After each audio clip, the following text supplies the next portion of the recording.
राधे राधे। आज मैं आपको तारा भोजन की कहानी सुनाती हूँ। एक सेठ जी थे, उनके 7 बहुएं थी।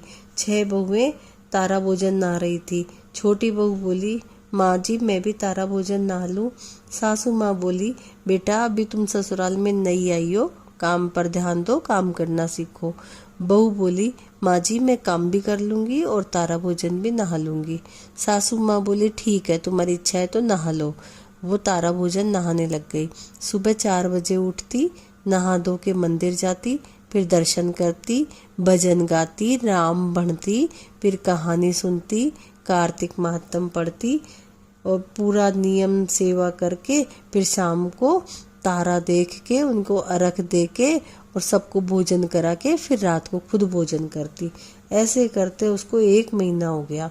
अब वो जो 6 जेठानी थी वो चांदी ले ली और पैसे ले लिए और सोनी जी की दुकान पे चली गई और सोनी जी को बोली, सोनी जी हमारे लिए तारे गढ़ दो।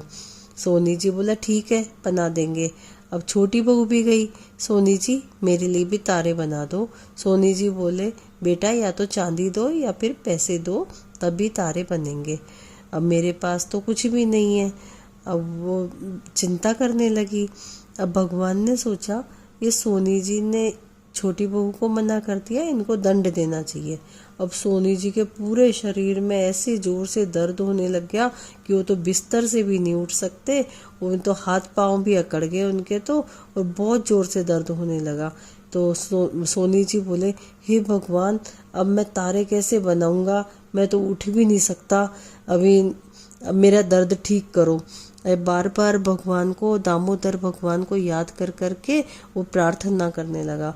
अब दामोदर भगवान बालक के वेश में आए और आके बोले कि तूने छोटी बहू को मना क्यों किया है। बोले वो उसके चांदी नहीं लेके आई थी। फिर उन्होंने भगवान ने अपने हाथ का कड़ा खोल के और सोनी जी को दे दिया, ये चांदी ले और उस छोटी बहू के तारे पहले बना के दे। अब सोनी जी ने छोटी बहू के तारे बनाना शुरू कर दिया और कड़ा ऐसा जोर का कि वहां पे ऐसे जोर से रोशनी हो गई और चारों तरफ जगमगाहट हो गया।